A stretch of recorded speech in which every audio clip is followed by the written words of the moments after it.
Hello, my friends, and welcome back. Thank you very much for being with me again today. Well, it's official. The Ukrainians will not have an election next year, but the Russians will have an election next year. So, what does that tell you?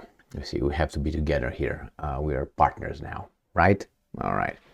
So, let me show you two articles coming from the Ukrainians and the other one coming from NBC News.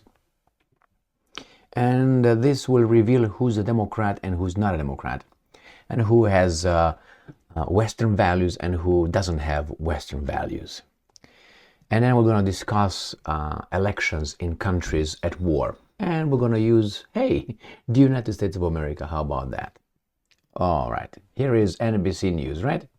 And we have here, Putin is expected to seek re-election in Russia, but who will run if he doesn't? Putin will have, or at least will try to probably organize some elections over there in Russia, but definitely this guy will not. And he says, according to Bloomberg, it's not the right time for elections in Ukraine, Zelensky says.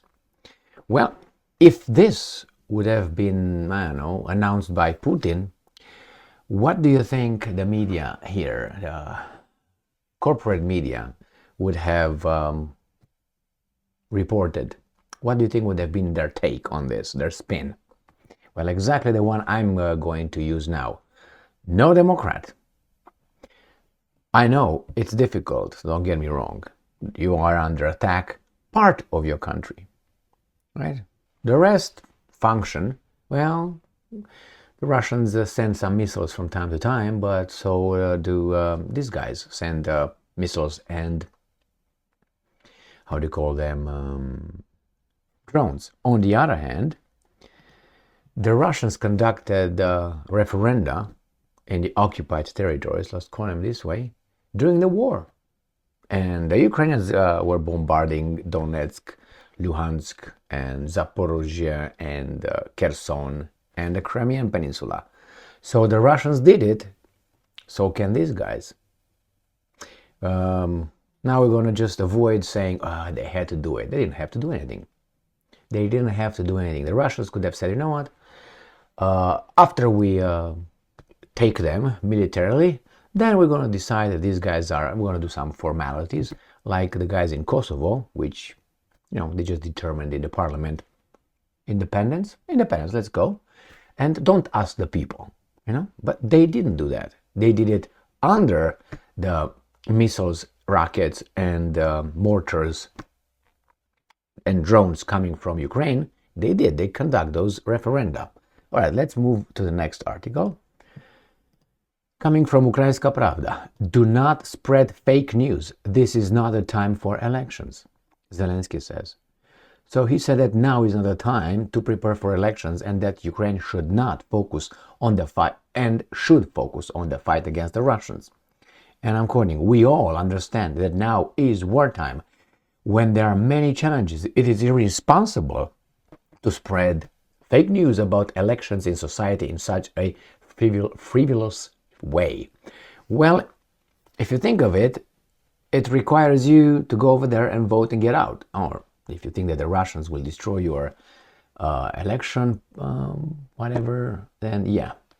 I expect concrete answers from all relevant structures and authorities regarding our state's current tasks.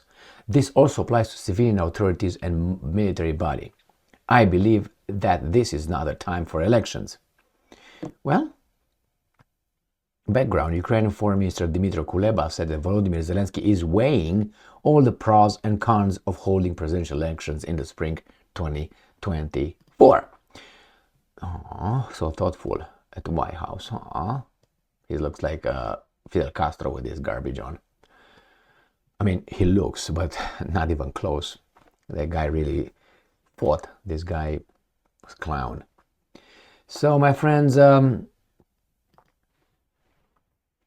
whatever works. I think it's an infight over there going on in Ukraine between Zelensky and his security forces. I think these are Zelensky, security forces, some mass media. This is Zelensky's side. The other side, I think, is Zelensky. And then the other side is some news, some politicians, and some military. They probably are in the middle. And these are the three parts, I think, that will be going at war. Actually, are only two, but a third one could join either. We'll find out. I have another one. I think I have 3 articles on what's going on, how the war between these factions, which is Zelensky and Zelensky, got to the blowing up people level now. It's not only trying to destroy each other's, not each other's, but how should I put it, popularity, because it's only Zelensky trying to destroy Zelensky's popularity. Zelensky doesn't, because I don't think he has the mass media whatsoever in his hands. He's got the guns, but I'm going to discuss that in my next video today. Thank you very much for being with me again today. So who's the Democrat here? The Americans conducted elections during the war. So, and they were at war with, how do you call those guys? Japanese. And they were attacked. We were attacked. Like the Ukrainians, unprovoked. The Japanese attack was unprovoked. Correct? Correct. So was the Russian attack, was unprovoked. You see the similarities here? All right, my friends. Thank you very much. And that's the way it is. And I don't expect Zelensky to lose elections. Even if he conducts them, I don't expect him to lose. I don't know exactly why he is avoiding this now. I don't think because he cares about the people. No, I don't think so. If he would have cared, he wouldn't have gotten unprovoked in this war with the Russians, using NATO, allowing NATO to go and fight the Russians on the Ukrainian nation, not Zelensky's, on the Ukrainian nation's territory. We'll find out eventually what's going on. I personally hope that there's going to be peace in Ukraine, and I root for Zelensky, not for Zelensky. I root for the Ukrainian. Thank you very much for being with me again today. Stay strong, stay smart, look for the truth, and be just.